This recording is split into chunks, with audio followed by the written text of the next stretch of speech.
दोस्तों एक छोटी सी कहानी, बहुत खूबसूरत कहानी है कि एक साधु बाबा थे जो कि रोजाना नहर में स्नान करने जाया करते थे। मंदिर के सामने बिल्कुल नहर थी। जब वो सीढ़ी से नीचे उतरते थे तो एक बिच्छू आता था और उनके पैर में डंग मार दे करता था। वो आराम से बिच्छू को उठाते और एक तरफ को छोड़ देते और अपनी जड़ी बूटी से इलाज करके उसके जहर का जो जितना भी वो होता था वो उसको खत्म कर दे करते थे। दूसरे दिन फिर आते, तीसरे दिन फिर आते, ये एक उनका मामूल था। वो नहाने आते थे, लेकिन वो एक बिच्छू था जो कि रोजाना उनके डंग मारा करता था और उनके पास ऐसी जड़ी बूटी थी जिससे जहर का असर वो निकाल दिया करते थे। तो एक दिन एक आदमी खड़ा हुआ था, वो बोला कि बाबा मुझे एक बात बताए कि ये बिच्छू आपके डंग मारता है, आप इसको मारते नहीं और ये डेली का काम है, मैं 2 दिन 3 दिन से मैं भी देख रहा हूँ, इसकी क्या वजह है, आप इसे कुछ कहते नहीं। तो बाबा ने एक बहुत ही खूबसूरत बात कही।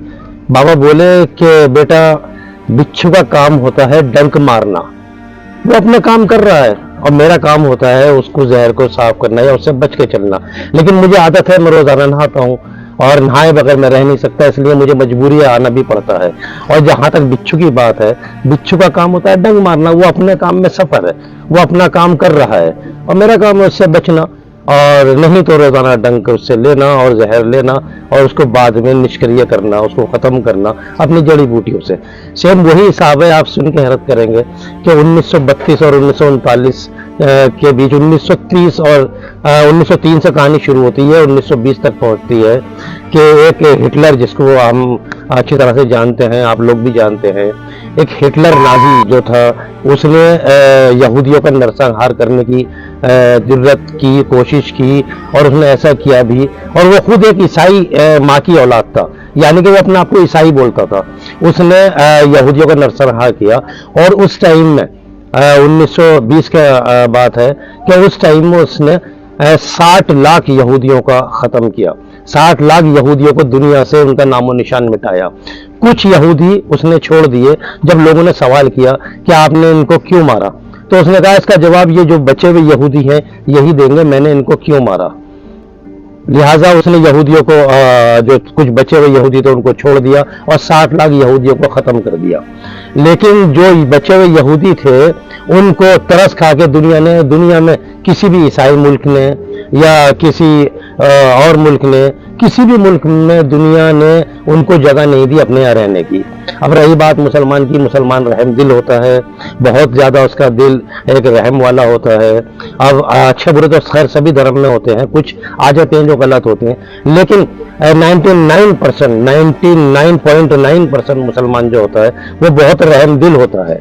वह ऐसा ही कि मुसलमानों ने उनके ऊपर रहम खा करके जो बचे हुए यहूदी थे उनको अपने यहाँ जगह दी, अपने यहाँ उनको आसरा दिया, उनको खाने को दिया, उनके बच्चों की देखभाल अपने बच्चों की तरह की, उनकी बीवियों की देखभाल अपनी बहन और माओ की तरह की, अपने यहाँ रखा। इस तरह से शुरू के अंदर तो तकरीबन 16,000 यहूदी पहुंचे, फिर 50,000 पहुंचे, फिर 1 लाख पहुंचे, तकरीबन 5-6 लाख यहूदी 1935 तक फिलिस्तीन में पहुंच गए थे। और हल करके जब उन्होंने देखा कि हमारी काफी हम क्वांटिटी में इकट्ठे हो गए हैं, अब हमें क्या करना चाहिए, अब जिन्होंने हमको आसरा दिया है, जिन्होंने हमको दूध पिलाया है, क्यों ना हम उन्हीं को डसे। वह ऐसा ही उन्होंने हल्के हल्के फिलिस्तीन की जगह घेरनी शुरू करी। फिलिस्तीन की जगह घेर के हल्के वो आगे बढ़ते रहे और एंड ये हुआ जिस टाइम मुसलमानों ने जब देखा बहुत ज्यादा परेशानी हो रही है, फिलिस्तीनियों ने देखा, गाजा वालों ने देखा कि बहुत ज्यादा परेशानी हो रही है, अब इनसे थोड़ी बात की जाए। उन्होंने बात करने की कोशिश की तो यहूदियों ने सीधा उनके ऊपर हमला किया और उनको जान से मारने तक का इरादा किया और जान से मारा भी। जब उन्होंने देखा ये हमें मार रहे हैं तो यहूदियों से भी उन्होंने मुकाबला किया। मुकाबला ये हुआ कि उनको फिर जिस रिलीजन के बंदे ने उनकी कौम को खत्म करने की कोशिश की थी, जिस रिलीजन ने, ईसाई रिलीजन ने उनको खत्म करने की कोशिश की, उनका नाम और निशान दुनिया से मिटाने की कोशिश की, उन्हीं लोगों ने फिर यहूदियों का साथ दिया, उनको असला दिया और उनको ताकतवर बनाया ताकि तुम मुसलमानों को खत्म कर दो। अब आप मुझे एक बात बताएं, क्या मुसलमानों ने ये गलती की थी कि जो अब तक तकरीबन आधिकारिक अगर इसका आंकड़ा देखें तो 80,000 मासूमों को ये यहूदी मार चुके हैं। और मारने का तरीका इनका ये है कि अगर वो भूखे हैं, प्यासे हैं, तो वो ऐलान किया जाता है कि जो लोग भूखे हैं फलां मैदान में पहुंचे, वह खाना बट रहा है, बाकायदा खाना भी रखा हुआ होता है, यहूदी वहाँ इकट्ठे होते हैं, वहाँ पहुँचते हैं तो उनको फौरन बम मार करके उनको मार दिया जाता है। हालत ये हो गई है कि बाप अपने बच्चे को हाथों में लिए हुए, जिसका एक हाथ बम से उड़ चुका है, गायब हो चुका है, रोता फिर रहा है, हॉस्पिटल नहीं है, डॉक्टर्स नहीं है, खाने को नहीं है। आज उनकी हालत ये हो गई है कि उनके पास 4-4 दिन, 6-6 दिन, 15-15 दिन बच्चे भूखे हैं, भूख से वो बेहाल हो गए हैं। उनकी जो सीने की पसली है वो कमर से मिल चुकी हैं। माँ भी रो रही है, बाप भी रो रहा है। क्या उनकी गलती यही थी कि इन्होंने यहूदियों को अपने यहाँ जगह दी थी? क्या उनकी गलती ये थी कि इन्होंने यहूदियों को अपने यहाँ खाना दिया था, अपना खाना उठा कर उनके आगे रखा था? क्या उनकी गलती ये थी कि उन्होंने उनकी सरपरस्ती की थी? क्या उनकी गलती ये थी कि उन्होंने उन्हें मुसलमानों ने यहूदियों को सहारा दिया था?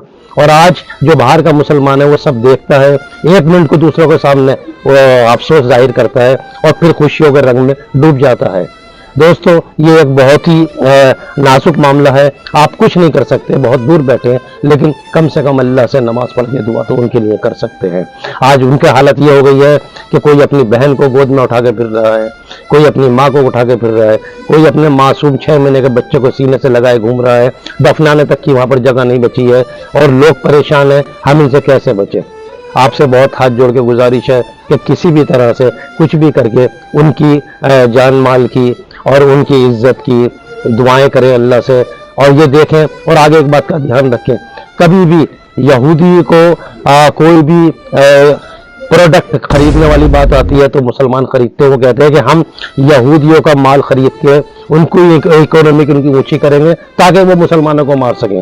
तो वो मुसलमान नहीं है, वो यहूदी के रोज़ा नशर में यहूदी की जमात में खड़े नजर आएंगे, उन्हीं की लाइन में खड़े नजर आएंगे और अल्लाह उनकी बख्शिश भी नहीं करेगा। आज उनके हालात ऐसे हो चुके हैं, अगर आपके अंदर ज़रा सा भी ईमान बचा है तो आप जाकर यूट्यूब पे चेक कीजिए और देखिए कि फ़िलिस्तीनी गाज़ा के मुसलमानों के ऊपर कितने कितने जुल्म हो रहे हैं, लेकिन आपको कुछ नहीं पता।